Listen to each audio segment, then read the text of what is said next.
do primeiro ano do Colégio Modelo de Guanambi. Vamos agora à nossa segunda aula sobre a Mesopotâmia, a partir da Revolução Agropastoril.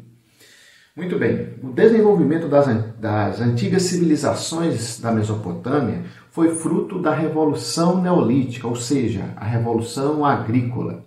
Esses povos cultivavam cevada, trigo, linho, sésamo, tâmaras, dentre várias outras culturas.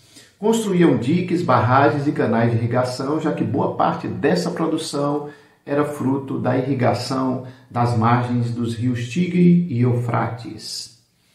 O surgimento das cidades.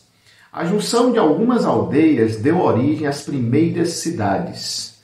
Elas foram Ur, Uruk, Nippur, Kish, Lagash e Eridu. Todas elas entre o rio Tigre e Eufrates, principalmente ao sul da Mesopotâmia. Essas cidades eram formadas por casas, templos, pontes, palácios e muralhas, como podemos observar na imagem.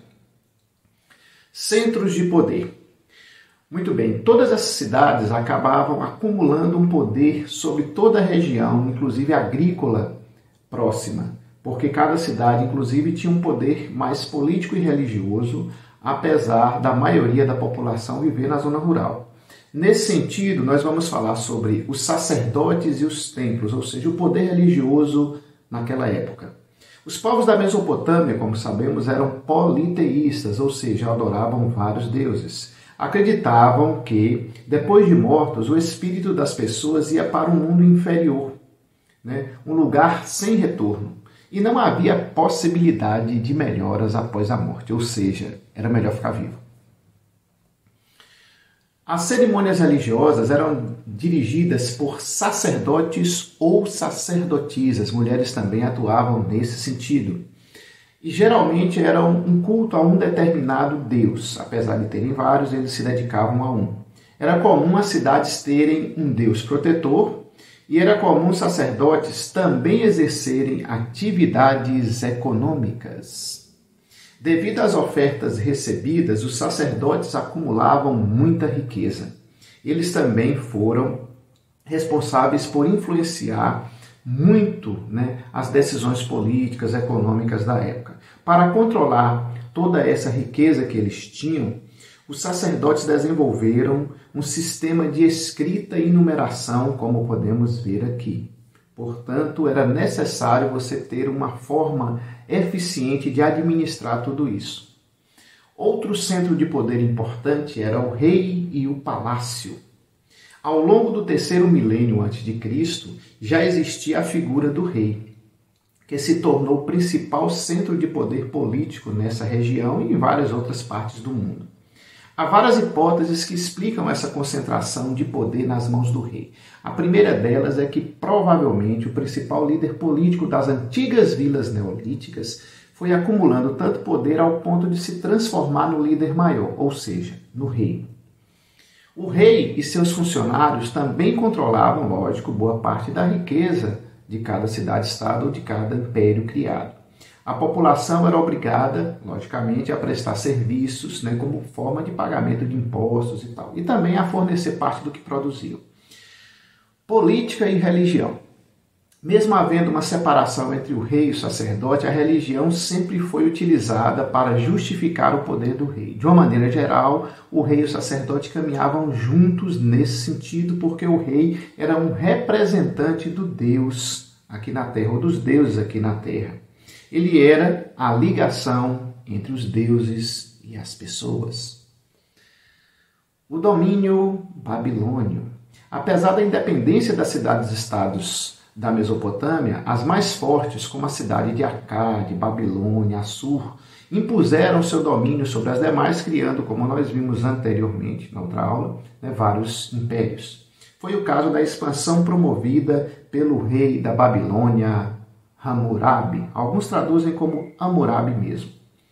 Hammurabi consolidou seu poder tomando medidas marcantes. Então ele se destacou como rei porque ele impôs o deus Marduk para adoração em todas as cidades. Quer dizer, eles continuavam adorando outros deuses, mas eram obrigados também a adorar o deus Marduk. A repartição entre as terras do Estado, do templo e dos particulares. Então ele permitiu que existisse a propriedade privada por parte de muita gente e dividiu a sociedade em 3 grupos principais. Temos aí os Avelum, que eram homens livres de elevada posição, pessoal da grana. Os Munskenum, que eram homens livres de média posição, e os escravos. Normalmente, a escravidão por dívida durava certo tempo. Então, em geral, se você estivesse devendo alguém, você ficaria escravo durante o tempo que fosse necessário para quitar a dívida. O mesmo crime também podia ser punido de forma diferente, dependia da posição social, ou seja, parecido com o que temos hoje. Se você tem muito dinheiro e tem um bom advogado, você logicamente não vai ficar muito tempo preso, né? Na Mesopotâmia isso também acontecia. Escrita, registro e transmissão da informação. A invenção da escrita não foi realizada por um único povo. Vários povos desenvolveram seus sistemas de escrita. Em várias regiões do mundo tivemos isso. No entanto, é considerado o sistema de escrita mais antigo o sistema criado pelos sumérios, ou seja, a escrita cuneiforme. Com a ampliação da complexidade da vida nas cidades mesopotâmicas, a fala e a memorização já não eram suficientes para garantir a organização e a administração do templo, do palácio, da sociedade de uma maneira geral. Assim, os sacerdotes, por terem mais tempo e disponibilidade para isso, desenvolveram a escrita. E como era a utilização da escrita? A escrita surge para fazer a contabilização dos templos inicialmente, para registrar os ensinamentos religiosos, literários, normas jurídicas e diversas outras coisas, até romance, literatura, essas coisas relacionadas à escrita.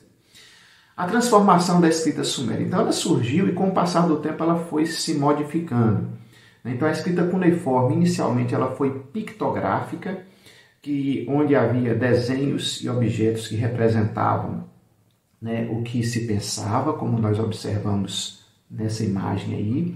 Depois ela se transformou em ideográfica, que eram figuras que também passavam a representar ideias, e depois fonográfica, que são menos figurativos e representam os sons da fala humana, que são esses desenhos, por último aqui, onde nós temos uma representação que não é igual. Por exemplo, cabeça não é um desenho de uma cabeça, mas o seu símbolo acaba representando o cabeça, a ideia relacionada à cabeça.